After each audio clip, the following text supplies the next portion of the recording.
روزوں کا مہینہ رمضان کا مہینہ ہے، جس میں قرآن اول نازل ہوا جو لوگوں کا رہنما ہے، اور جس میں ہدایت کی کھلی نشانیاں ہیں، اور جو حق و باطل کو الگ الگ کرنے والا ہے۔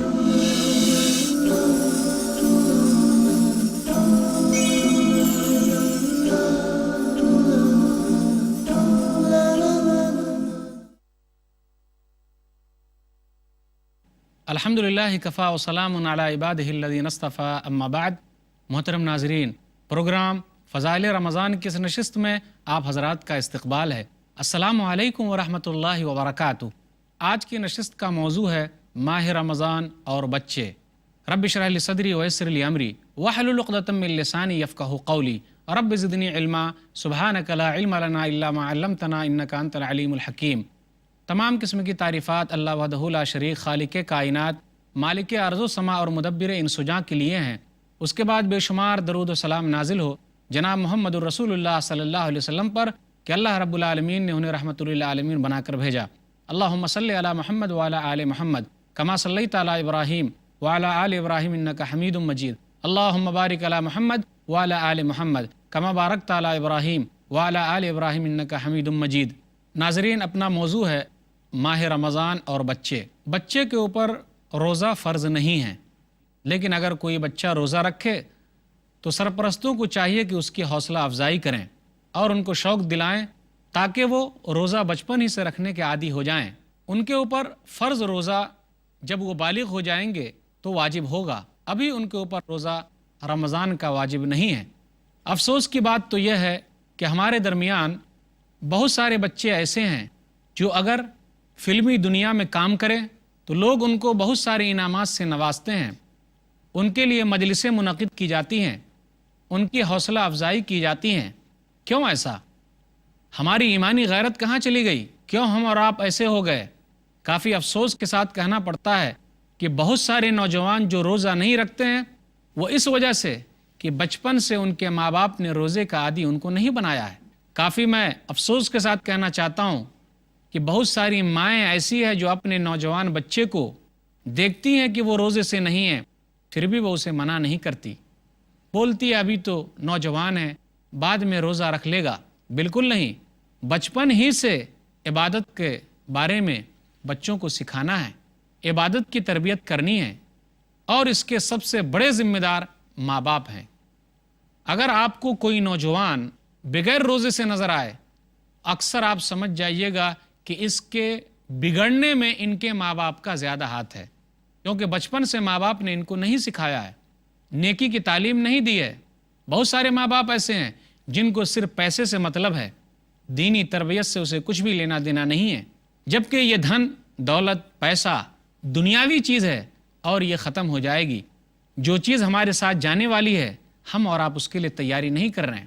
جب ہم صحابہ کرام کی زندگی پر غور کرتے ہیں تو ہمیں پتہ چلتا ہے کہ سلف صالحین اپنے بچوں کو نیکی کے کام میں آگے بڑھاتے تھے، عورتیں بھی اپنے بچوں کو نیکی کے کام میں آگے بڑھاتی تھیں۔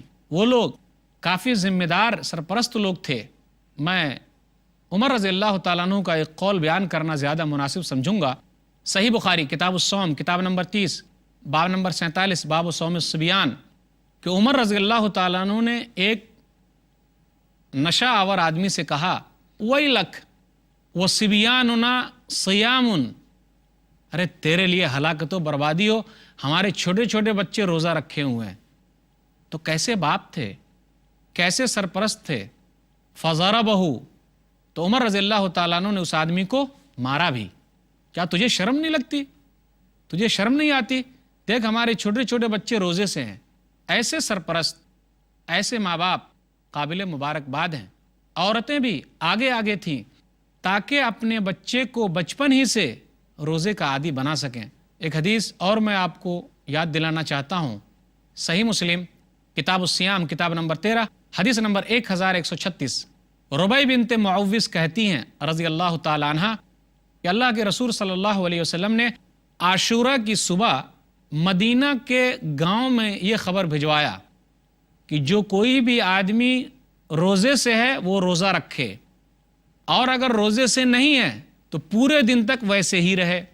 یہ اس زمانے کی بات ہو رہی ہے جب رمضان کا روزہ فرض نہیں تھا، تو گویا کہ اس وقت عاشورہ 10ویں محرم کا روزہ فرض کی طرح تھا، لیکن جب رمضان کا روزہ سن 2 ہجری میں فرض ہو گیا تو اس کے بعد جتنے بھی روزے ہیں وہ تمام کے تمام روزے مستحب کہلائے، اس کی فضیلت برقرار رہی۔ تو وہ عورت کہتی ہیں ماؤں کو دھیان دینا چاہیے، یہی وہ مائیں تھی جن کی گود میں اسلام پلتا تھا، انہی گودوں میں انسان نور کے سانچے میں ڈھلتا تھا۔ وہ کہتی ہیں فَكُنَّا بَعْدَ ذَلِكَ نَصُومُهُ وَنُصَوِّمُ صِبْيَانَنَا الصِّغَارَ مِنْهُمْ إِنْ شَاءَ اللَّهُ وَنَذْهَبُ بِهِمْ إِلَى الْمَسْجِدِ فَنَجْعَلُ لَهُمُ اللُّعْبَةَ مِنَ الْإِهْنِ فَإِذَا بَكَى أَحَدُهُمْ عَلَى طَعَامٍ آتَيْنَاهَا إِيَّاهُ عِنْدَ الْإِفْطَارِ۔ کیا کہتی ہیں وہ کہ جب نبی صلی اللہ علیہ وسلم نے محرم کے 10ویں روزے کے بارے میں ایسا کہا، اس کے بعد فَكُنَّا بَعْدَ ذَلِكَ نَصُومُهُ، ہم لوگ خود بھی روزہ رکھتے اور اپنے بچوں کو بھی روزہ رکھنے کے لیے ابھارتے، وَنَذْهَبُ بِهِمْ إِلَى الْمَسْجِدِ، اور ہم اپنے بچوں کو مسجد لے کر جاتے۔ آج کل لوگ کہتے ہیں نا کہ عورتوں کا مسجد میں آنا فتنہ ہے، لیکن صحابیات مسجد میں نماز پڑھنے کے لیے جاتی تھی، کیوں ایسا انتظام نہیں ہے؟ بازاروں میں اگر گھومیں عورتیں تو فتنہ نہیں، لیکن وہ عیدگاہ میں جائیں تو فتنہ، مسجد میں آئیں تو فتنہ۔ کہاں ہماری عقل ماری گئی؟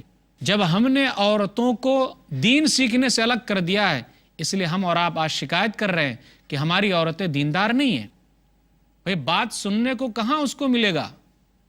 مسجد سب سے بہترین جگہ ہے جہاں جمعہ کے دن وہ حاضر ہوں، جمعہ کا خطبہ سنیں، نماز کے وقت حاضر ہوں، تاکہ جو دینی پروگرام ہوتے ہیں وہ چیز وہ سنیں اور اپنی اصلاح کریں۔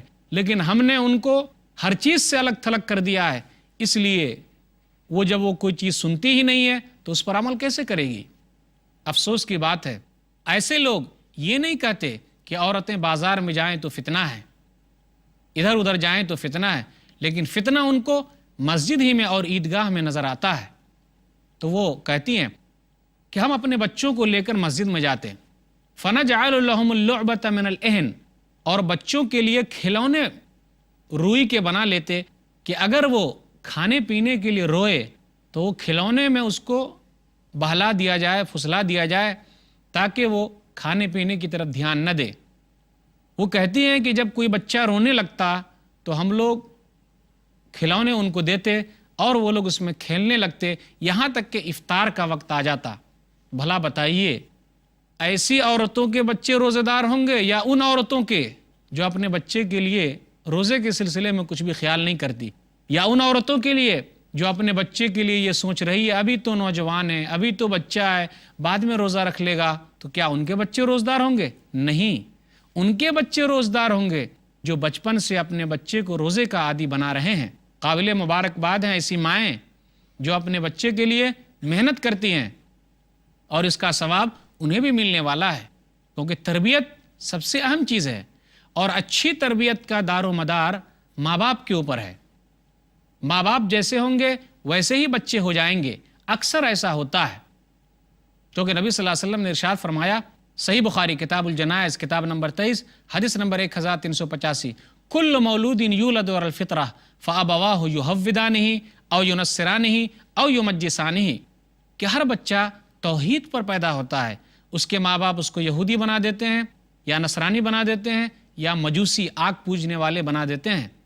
تو ماں باپ سب سے بڑے ذمہ دار ہیں۔ اگر آج نوجوان روزہ نہیں رکھتے ہیں تو اس کے بڑے ذمہ دار اس کے ماں باپ ہیں، کیونکہ ماں باپ نے بچپن سے اس کی تربیت صحیح نہیں کی ہے۔ یاد رکھیے، اگر ہم اور آپ نے اپنی ذمہ داری نبھائی، سرپرستوں نے اپنی ذمہ داری نبھائی، ماں باپ نے اپنی ذمہ داری نبھائی، تو یہ ہمارے لیے صدقہ جاریہ ہے، مرنے کے بعد بھی اس کا ثواب ملے گا۔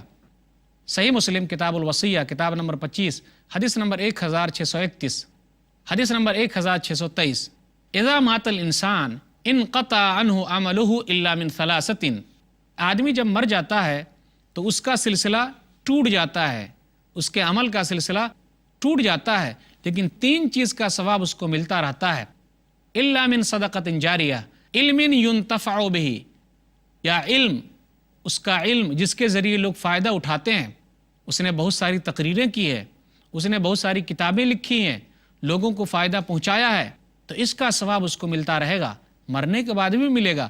اور نمبر 3 کس کا؟ او ولد صالح یدعو لہ، اور نیک لڑکا جو ان کے لیے دعا کرے۔ تو اگر ہم اپنے بچے کی صحیح تربیت نہیں کریں گے تو کیسے ہماری اولاد ہمارے لیے دعا کرے گی؟ اس لیے جب یہ اولاد ہمارے اوپر چڑھ آتی ہے، نیکی کا کام نہیں کرتی، نماز نہیں پڑھتی، روزہ نہیں رکھتی، تو ہم اور آپ پریشان ہو جاتے ہیں، شکوے شکایت کرتے ہیں۔ لیکن میں کہتا ہوں اس کے سب سے بڑے ذمہ دار ہم ماں باپ ہیں، ہم سرپرست حضرات ہیں۔ اس لیے اللہ تعالیٰ نے کہا کہ تمہاری بعض بیویاں اور تمہارے بعض اولاد تمہارے لیے دشمن ہیں۔ سورہ تغابن سورہ نمبر 64 آیت نمبر 14، یا ایھا الذین آمنوا ان من ازواجکم واولادکم عدوا لکم، اے ایمان والوں تمہاری بعض بیویاں اور تمہارے بعض اولاد تمہارے لیے دشمن ہیں، کیونکہ ہم نے ان کی صحیح تربیت نہیں کی ہے۔ دنیا کے اندر یہ جو غلط کام کریں گے ان کا گناہ ہمیں ملے گا، اور اگر یہ نیک کام کریں گے تو اس کا ثواب ہم کو دنیا میں بھی ملے گا اور مرنے کے بعد بھی ملے گا۔ اس لیے اپنے بچوں کو بچپن ہی سے نیکی کی عادت کے لیے ابھاریے، اپنے بچے کو بچپن ہی سے نمازی بنائیے، اپنے بچے کو بچپن ہی سے روزہ رکھنے کا عادی بنائیے، اور یہ سب سے بڑی ذمہ داری ہے۔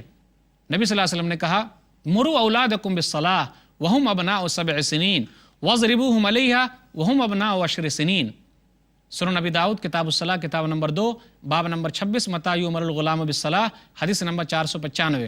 تم اپنے بچوں کو نماز کا حکم دو جب وہ 7 سال کے ہو جائیں۔ 7 سال کی عمر میں نماز کا حکم دینا ہے۔ ہم لوگ خود ہی نماز نہیں پڑھتے تو کیا اپنے بچے کو نماز کا حکم دے سکتے ہیں؟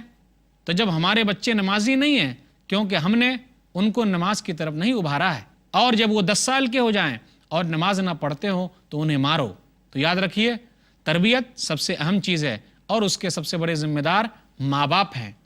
میں نے جو 2 حوالے بیان کیے، ایک صحابہ کا حوالہ تھا، دوسرا حوالہ صحابیہ کا، کہ وہ لوگ کس طریقے سے اپنے بچے کو بچپن ہی سے روزے کے لیے ابھارتے تھے۔ تو آئیے عہد کیجئے کہ ہم اپنے بچے کو بچپن ہی سے روزے کے لیے ابھاریں گے، تاکہ آگے چل کے وہ فرض روزے رکھنے کے عادی ہو جائیں، اور اگر اس مرحلے میں بھی وہ رکھتے ہیں تو اس کا ثواب ہمیں ملتا ہے، بڑے ہو کر بھی رکھیں گے تو اس کا ثواب ہمیں ملے گا۔ اتنی بڑی نیکی، اور ہم اور آپ اچھی تربیت کرنا نہیں چاہتے؟ ضرور کیجئے، یہی چیز ہمیں کام آنے والی ہے۔ بچوں کے سلسلے میں روزے کے تعلق سے تربیت کیسے ہونی چاہیے؟ پہلی چیز تو یہ ہے کہ رمضان کا مہینہ آتے ہی ہم بچے کو یہ سمجھائیں کہ رمضان کا مہینہ آنے والا ہے، رمضان کا مہینہ آ چکا ہے، یہ مہینہ اللہ کے نزدیک محبوب مہینہ ہے، یہ مہینہ نیکیوں کا مہینہ ہے، یہ مہینہ صدقہ و خیرات کا مہینہ ہے، یہ مہینہ قرآن کے اترنے کا مہینہ ہے، یہی وہ مہینہ ہے جس میں لوگ روزہ رکھتے ہیں۔ تو بچوں کو ہم یہ کہیں کہ اس کے دن کی بھی اہمیت ہے اور رات کی بھی اہمیت ہے۔ اسی مہینے میں آخری 10 دنوں میں طاق راتیں ہیں جس میں اللہ تعالیٰ نے قرآن کریم اتارا ہے۔ یہ قرآن کریم عربی زبان میں ہے، اور یہ اللہ تعالیٰ کی طرف سے بنی نوع انسانیت کے نام آخری پیغام ہے۔ تو بچوں کو اس مہینے کے بارے میں ابھاریں، اس مہینے کی اہمیت انہیں یاد دلائیں کہ یہ مہینہ کافی اہم مہینہ آیا ہے۔ دوسری چیز، اب ہم اس کو روزے پر جب ابھاریں گے تو ہمارے لیے ضروری ہے کہ ہم چند ان کو نصیحت کریں کہ یہ روزہ جو ہم اور آپ رکھتے ہیں یہ معمولی چیز نہیں ہے۔ ابھی آپ بچے تو ہیں، لیکن جب آپ روزہ رکھتے ہیں گویا کہ آپ بڑے آدمیوں کی طرح ہو گئے، یعنی آپ کا روزہ رکھنا بڑے لوگوں کی طرح ہو گیا، آپ کوئی معمولی آدمی نہیں ہیں، اب تو آپ بڑے ہو گئے۔ تو بچوں کو ابھارنا ہے۔ پھر اسی طرح بچوں کو ابھارنا ہے یہ کہتے ہوئے کہ سحری کے وقت اسے اٹھانا ہے، شوق دلانا ہے، محنت کرنی ہے، اور جب وہ سحری کے لیے اٹھ جائیں تو اس کے سامنے اچھے کھانے رکھنی ہیں تاکہ وہ کھائیں، اور خود بھی ہم ساتھ میں سحری کریں تو اس کا اچھا پیغام جاتا ہے، اور بچے کے دل میں شوق پیدا ہوتا ہے کہ وہ بھی روزہ رکھیں۔ دن میں اگر وہ پریشان ہو جاتے ہیں، بھوک لگتی ہے، پیاس لگتی ہے، تو کیا کریں؟ ان کو دوسرے کام میں مشغول کر دیں، کسی اور کام میں لگا دیں تاکہ اس کا دماغ اس طرف سے ہٹ جائے اور وہ کھانے پینے کو یاد نہ کریں۔ صحابیات نے کھلونے دے کر اپنے بچے کو بہلایا تھا۔ اس سلسلے میں ماں سب سے اچھا کردار ادا کر سکتی ہے، ماں اچھا رول ادا کر سکتی ہے کہ وہ اپنے بچے کو بچپن سے روزے کا عادی بنائیں، افطاری کے وقت ان کے لیے بہترین افطاری کا انتظام کریں، اور اگر کوئی بچہ روزہ نہیں رکھتا تو ہم اسے تمام لوگوں کے سامنے ذلیل نہ کریں، رسوا نہ کریں۔ سرپرستوں کے لیے ضروری ہے کہ ایسے بچوں کی حوصلہ افزائی کریں کہ دیکھتے نہیں آپ کہ آپ جیسے عمر والے بچے روزہ رکھے ہوئے ہیں، آپ کو بھی رکھنا چاہیے۔ ہمارے لیے ضروری ہے کہ ہم بچوں کی اس طریقے سے بھی حوصلہ افزائی کریں کہ ان کو دعائیں دیں کہ اللہ تعالیٰ آپ کی عمر دراز کرے، ان کے لیے میٹھی بول بولیں، ان کے دل کو ابھاریں اور ان کے لیے انعامات بھی رکھیں کہ اگر آپ نے اتنے روزے رکھ لیے تو آپ کو فلاں انعام ملنے والا ہے۔ اس طریقے سے اگر ہم اور آپ ابھارتے ہیں تو بچے کے دل میں اللہ تعالیٰ روزہ رکھنے کا شوق پیدا کرے گا۔ رمضان کا مہینہ ہے، نیکیاں جمع کرنے کا مہینہ ہے، نماز کی پابندی پر سخت ہو جانے کا مہینہ ہے، مکمل پابند بن جانے کا مہینہ ہے۔ ضروری ہے ہمارے لیے کہ ہم اپنے بچوں کو رمضان کے مہینے میں نمازی بنائیں، نماز کے وقت انہیں مسجد میں لے کر جائیں تاکہ ان کے اندر شوق اور جذبہ پیدا ہو، نماز کے وقت ان کو لے کر نماز پڑھیں تاکہ ان کے اندر شوق اور جذبہ پیدا ہو جائے۔ بچوں کو نماز کے سلسلے میں ابھاریں۔ اسماعیل علیہ السلام اپنے بچوں کو نماز کا حکم دیتے تھے، اپنے گھر والوں کو نماز کا حکم دیتے تھے۔ سورہ مریم سورہ نمبر 19 آیت نمبر 55، وَكَانَ يَعْمُرُ أَهْلَهُ بِالصَّلَاةِ، وہ اپنے گھر والوں کو نماز کا حکم دیتے تھے۔ سرپرست تو وہ ہے جو لقمان علیہ السلام کی طرح اپنے بچوں کو نماز کا عادی بنائے۔ سورہ لقمان سورہ نمبر 31 آیت نمبر 17، یا بنی اقم الصلاۃ، اے میرے بیٹے نماز قائم کرتے رہنا۔ تو ضروری ہے ہمارے لیے کہ ہم اپنے بچوں کو اس مہینے کی مناسبت سے نماز کا عادی بنا دیں تاکہ وہ بڑے ہونے کے بعد نمازی رہیں۔ وہ نمازی رہیں گے تو اس کا بھی ثواب ہم کو ملتا رہے گا۔ اسی طریقے سے بچوں کو یہ یاد دلائیں کہ رمضان کا مہینہ قرآن کا مہینہ ہے، رمضان کا مہینہ قرآن کی سالگرہ ہے۔ یہی وہ مہینہ ہے کہ اللہ تعالیٰ نے اپنا آخری پیغام انسانیت کے نام بھیج دیا ہے۔ اب کوئی پیغام آنے والا نہیں ہے، یہ پیغام عربی زبان میں ہے اور بنی نوع انسانیت کے لیے ہے، تمام لوگوں کے لیے ہے، صرف مسلمانوں کے لیے خاص نہیں ہے بلکہ دنیا میں بسنے والے تمام لوگوں کے لیے ہے۔ اور یہ آخری کتاب آخری نبی جناب محمد الرسول اللہ صلی اللہ علیہ وسلم پر اللہ تعالیٰ نے اتار دیا ہے۔ یہ قرآن کریم عربی زبان میں ہے تو ہم قرآن کریم کی اہمیت ان کو سمجھائیں۔ ہمارے لیے ضروری ہے کہ ہم بچوں کے لیے رمضان کے مہینے میں چند صورتیں یا چند پارے خاص کر دیں کہ اس مہینے میں آپ کو اتنے پارے یاد ہونی چاہیے۔ ہمارے لیے ضروری ہے کہ ہم اس کا انتظام کرنے کے لیے اچھے قاریوں کی کیسٹ اپنے پاس رکھیں، اچھے پڑھنے والے قرآن پڑھنے والوں کی قرات کے کیسٹس ہمارے پاس موجود ہو، ہم اپنے بچوں کو دکھائیں، ان کو سنائیں۔ یہ سننے کے بعد ان کے اندر بھی اسی طرح قرآن پڑھنے کا جذبہ پیدا ہوگا۔ پھر اس کے بعد ہمارے لیے یہ بھی ضروری ہے کہ قرآن کے سلسلے میں، قرآن کی تلاوت کے سلسلے میں جب ہم بیٹھیں قرآن کی تلاوت کے لیے انہیں بھی لے کر بیٹھیں تاکہ وہ بھی تلاوت کر سکیں۔ اور قرآن کو یاد کرنے کے سلسلے میں ہم اس طریقے سے بھی ابھاریں کہ اگر آپ نے اتنی صورتیں یاد کر لی اور آپ نے اتنے پارے یاد کر لیے تو آپ کے لیے فلاں فلاں انعام ہے۔ دنیا کی قومیں اگر وہ غلط کاموں کے لیے انعام رکھتی ہے تو ہم اور آپ کیوں نہیں اچھے کاموں کے لیے انعام رکھتے؟ یہ تو انسان کی فطرت ہے کہ وہ ہدیہ چاہتا ہے، تحفہ چاہتا ہے، اور ہدیے تحفہ دینے سے محبت بڑھتی ہے۔ اگر اس کے کاموں کی تعریف کی جائے تو آدمی فطری طور پر خوش ہوتا ہے۔ یہ اللہ تعالیٰ نے فطرت میں رکھی ہے، اسی لیے بچوں کو بھی اس طریقے سے بہلا کر پھسلا کر ہمیں اپنا کام نکالنا ہے تاکہ وہ قرآن پڑھنے کے اور قرآن یاد کرنے کے عادی ہو جائیں۔ رمضان کا مہینہ ہے، غور کیجئے، افطاری کروانے کا مہینہ ہے، کیسے ہم اپنے بچے کو اس کے لیے ابھاریں گے؟ ضروری ہے ہمارے لیے کہ جب ہم اپنے گھر پر افطاری کا اہتمام کریں تو بچوں سے کام لیں اس طریقے سے کہ انہیں کہیں کہ فلاں فلاں کو بھی بلا کر آپ لائیے۔